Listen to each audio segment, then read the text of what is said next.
grâce. Mais on peut dire que Thérèse, elle, c'est l'expérience de la grâce, hein, qu'elle a non seulement vécue elle-même, on le sait par la grâce de Noël 1886, hein, dont on a déjà parlé, hein, où elle découvre dans l'escalier des Buissonnets la force du Dieu Tout-Puissant qui se fait tout faible pour elle à Noël, puisque c'est à Noël 86, et qui lui donne d'entreprendre dans sa course de géant.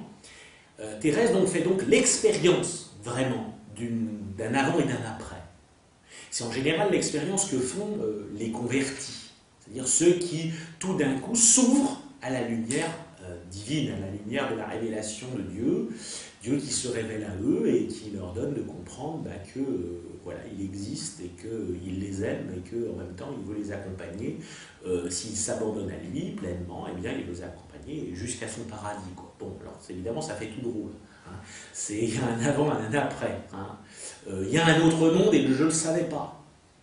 Hein, donc vous voyez, c'est assez extraordinaire de voir que cette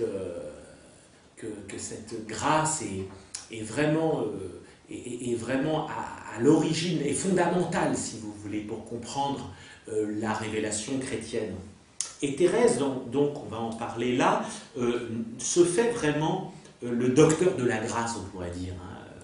Docteur au sens de doctrine, hein, pas docteur dit 33, hein, au sens, même si le docteur aussi il comprend qu'on est malade et donc il y a besoin d'une bonne doctrine, donc une bonne posologie doctrinale, hein, donc c'est ça que fait un docteur, c'est celui qui enseigne, hein, qui donne une doctrine. Vous savez, Thérèse, depuis 2007, est docteur de l'Église, hein, donc c'est un titre qui rend compte de l'apport doctrinal de la petite Thérèse dans l'Église. Parce que tout le monde n'est pas docteur de l'Église. C'est une doctrine donc, qui est reconnue, que l'Église fait sienne, pour qu'elle donne le titre donc, de docteur de l'Église à la petite Thérèse. Alors voilà ce qu'elle écrit, ce qui me semble un peu être à la... Ce qu'on va essayer de voir, c'est que finalement la grâce est absolument nécessaire, non seulement pour la conversion, mais aussi pour la persévérance. C'est-à-dire que la grâce accompagne toujours l'effort de l'homme, toujours l'effort de conversion de l'homme, et qu'il n'y a pas d'effort de conversion sans qu'il n'y ait d'abord l'influence ou l'influx divin de la grâce, qui donne justement son impulsion à l'homme qui se convertit, mais qui va en même temps lui donner de poser les actes bons qui vont le rendre juste. Donc la grâce, on dit que la grâce justifie le pécheur, c'est-à-dire au sens où la grâce rend juste. Justifier en latin, c'est rendre juste, facere, faire qu'un homme devienne juste.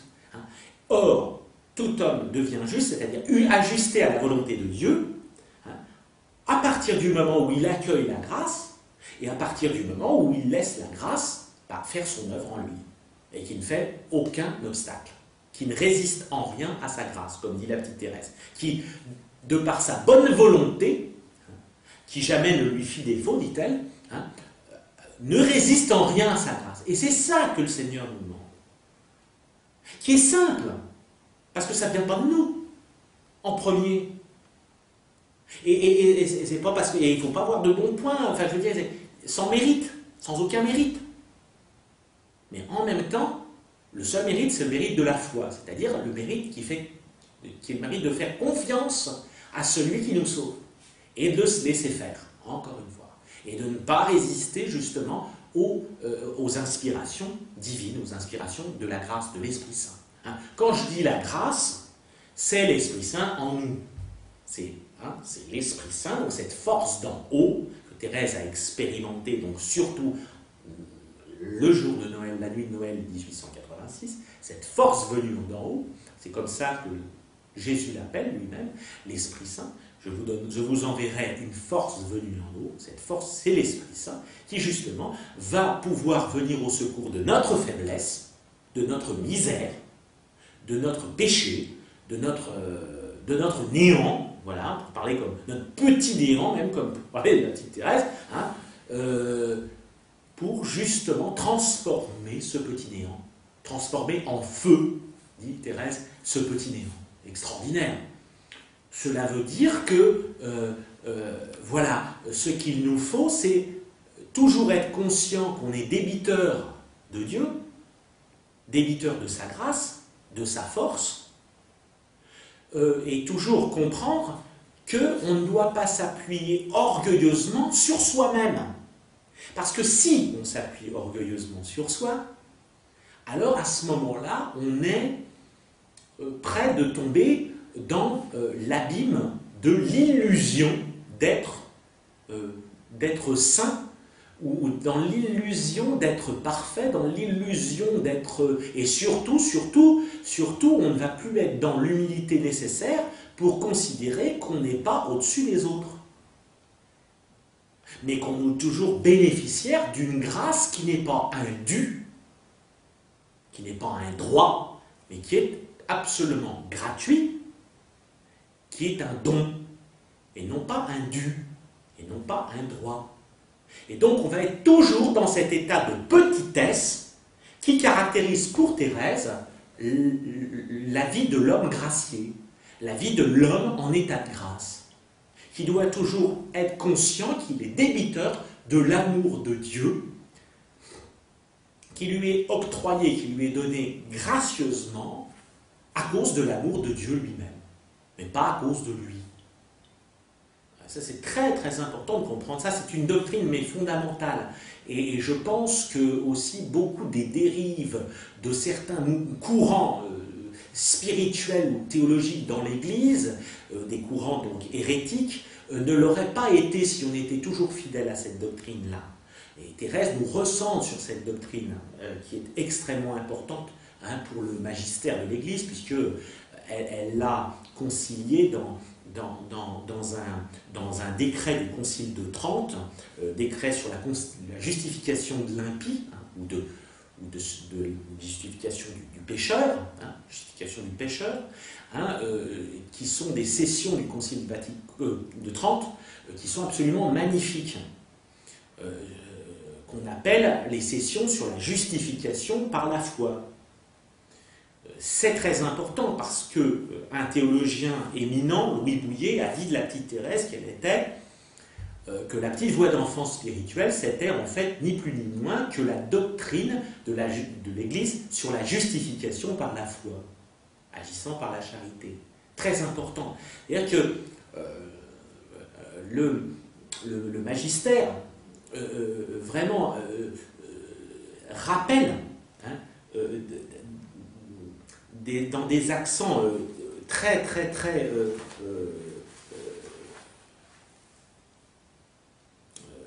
forts et très clairs combien la nécessité de cette grâce. Je vous cite, je voulais citer d'abord la petite Thérèse, mais je la citerai après comme venant couronner, vous voyez, la tradition de l'Église. Quand je vous disais que la petite Thérèse, la voix de l'enfant, c'est une voix toute nouvelle, c'est pas si nouveau que ça, heureusement. Heureusement pour l'Église, parce que sinon, voilà, on s'était trompé jusqu'à ce que la petite Thérèse apparaisse, on serait un peu mal, quoi. Non, elle retrouve ce qui est traditionnel, mais ce qui, à son époque, était recouvert par une sorte de moralisme bourgeois qui n'avait rien à voir avec l'Évangile. Donc voilà, ça c'est très clair.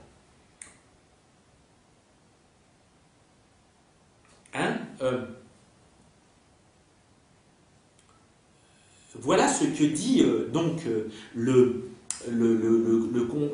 les différents conciles, ou les différents décrets des conciles. Tout d'abord, aucun homme ne peut, par son libre arbitre, seul, remonter de l'abîme de cette ruine, donc du péché, si la grâce de Dieu, qui fait miséricorde, ne le relève. Donc ça c'est très clair. C'est-à-dire, sans cette grâce de la miséricorde qui relève l'homme pécheur, l'homme ne peut pas y arriver par ses propres forces. Voilà ce que ça veut dire. Vous voyez ?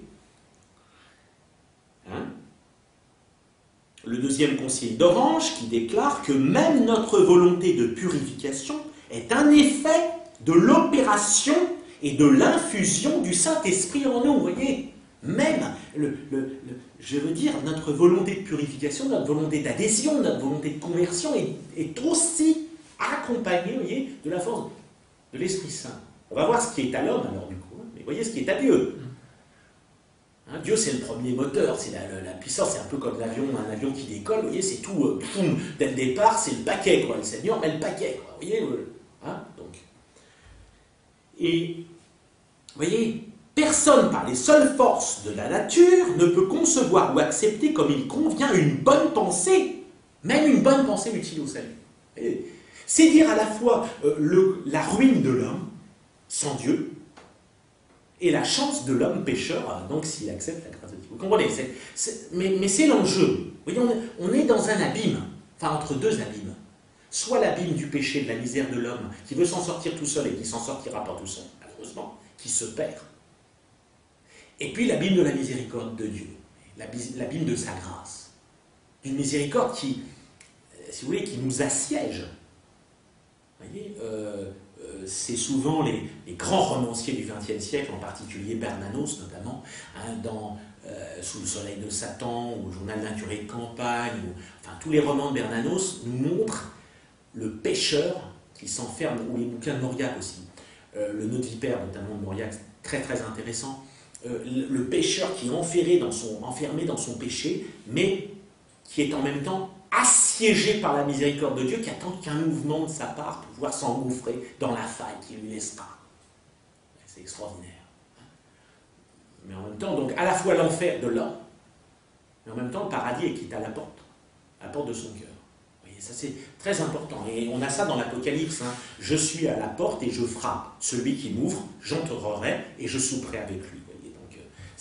Vous voyez, c'est la charité de Dieu est gratuite. Et Thérèse a vraiment découvert, vraiment profondément, cette gratuité totale. Hein,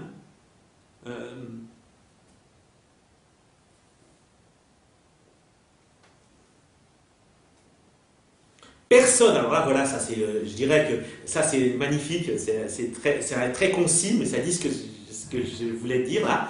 Personne ne plaît à Dieu, sinon grâce à ce que Dieu a donné lui-même. Voilà. Ça c'est, voilà l'enseignement de l'Église. Vous voyez, et ça c'est traditionnel. Hein, vous voyez, donc la tradition de l'Église. Vous voyez, donc ça c'est très important de faire comprendre, et notamment dans le dialogue avec nos frères protestants, c'est très important. Parce que la justification par la foi, ça a été un des points sur lesquels Luther disait hein, qu'il n'était pas du tout d'accord avec l'Église catholique. Hein. Et Luther, qui est contemporain du Concile de Trente. Et d'ailleurs, le Concile de Trente a voulu répondre à Luther en disant, on est d'accord avec les protestants, c'est la grâce, mais attention, la grâce, elle va agir, elle va purifier, elle va sanctifier. Chez les protestants, vous n'avez pas de saint. C'est pas possible, l'homme reste pécheur. Il est déclaré juste, mais comme extérieurement à lui. Ce qu'on appelle la justification forensique, c'est-à-dire dans le fort externe. C'est-à-dire que ça en reste au fort externe. Mais non, l'Église dit, au fort interne, il y a vraiment une transformation, un renouvellement, une rénovation de l'homme intérieur, comme dit le Concile de Trente. Une rénovation de l'homme intérieur, qui justement... dans la mesure où il consent, alors voilà ce qui est de l'homme. Ce qui est de l'homme, c'est que justement, il va se laisser faire. Encore une fois, il va dire oui. Comme la Vierge Marie, vous savez, la Vierge Marie, c'est un peu l'icône, le modèle de la foi. Hein. C'est-à-dire, la Vierge Marie, est-ce que tu veux être la mère du Sauveur oui, je suis la servante du Seigneur. Voilà, elle résume en elle l'attitude de foi de celui qui... justement, est sollicité par l'appel de Dieu à répondre à son amour. Donc, si nous marchons vers Dieu, c'est parce que Dieu vient à nous, encore une fois. On marche. C'est pas parce qu'on marche vers Dieu que Dieu vient vers nous. C'est parce qu'il vient vers nous qu'on marche vers lui. Vous voyez, c'est parce qu'il y a une initiative gratuite, absolue, la grâce, c'est ça qu'on appelle. Je dis toujours, Dieu rince gratis au bar de la miséricorde, si vous voulez. Hein. C'est-à-dire, voilà... et même sans gratis, quoi. on n'a rien à payer. Hein, l'amour de Dieu est gratuit. Mais il faut que le libre arbitre, notre liberté, consente à se laisser sauver. Donc vous voyez bien que le gros problème qu'il y a, le fondamental, qui est justement le grand nœud, qui explique le scandale du mal, le mystère du péché originel et le mystère du mal, c'est l'orgueil. Le grand obstacle, finalement, à l'amour de Dieu, c'est l'orgueil de l'homme. Le grand obstacle, c'est l'homme qui ne veut pas céder, qui veut s'en sortir tout seul. Je suis moi, je viens de chez moi et j'y retourne. Bon, c'est du Pierre Dac, mais on peut l'adapter à ça aussi. Hein, je suis moi, je viens de chez moi et j'y retourne. Vous voyez, le truc complètement bien fermé, quoi. Hein, eh ben non. Il faut qu'il se convertisse à « je suis ce que je suis par la grâce de Dieu, hein, parce que je viens de Dieu et j'y retourne. » Vous voyez, c'est différent. Mais si l'homme reste clos sur lui-même, il reste enfermé en lui-même, et c'est ce qu'on appelle l'enfer. L'enfer, ce n'est pas un lieu avec des diables, avec des fourches. Non, l'enfer, c'est l'âme qui se refroidit. En fait, il fait froid en enfer. Parce que justement, l'âme n'a pas voulu être réchauffée par l'amour de Dieu, par la charité de Dieu. Et donc, elle reste enfermée en elle-même, et donc, en enfer, elle est dans un état d'âme qui ne lui permet pas d'aimer. Et en enfer, ce sont ils sont plutôt, parce qu'ils vont, il faudrait dire que c'est un lieu, or c'est un état d'âme surtout, hein, donc ils sont dans cet état, eh bien, ceux qui ne se sont pas laissés brûler, rejoindre et brûler par l'amour de Dieu qui voulait les consumer. Alors, et c'est un drame pour Dieu d'abord. Il ne faut pas croire que Dieu, alors